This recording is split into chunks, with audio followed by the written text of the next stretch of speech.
Kinumpirma ng House Prosecution Panel na may mga vlogger na gustong tumulong sa pagpapalaganap ng impormasyon kaugnay sa impeachment trial ni Vice President Sara Duterte. Ayon sa tagapagsalita ng prosekusyon na si Ace Barbers, hindi lang mga pribadong abogado ang gustong mag-volunteer, kundi pati mga social media content creator. Gusto raw ng mga vlogger na tumulong sa pagpapalawig ng mga nangyayari sa paglilitis sa iba't ibang lengguwahe. Ayon kay Barbers, makatutulong ito sa paglaban sa inaasahang pagkalat ng fake news.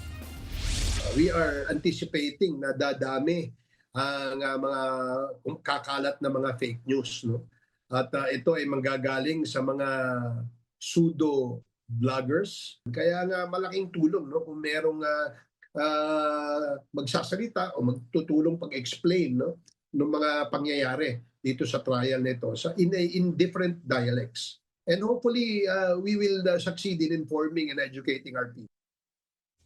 Mga kapatid, Cheryl Hosing po, maging maalam at may pakialam sa mga napapanahong issue at headlines. Mag-follow at mag-subscribe na sa social media pages ng News 5.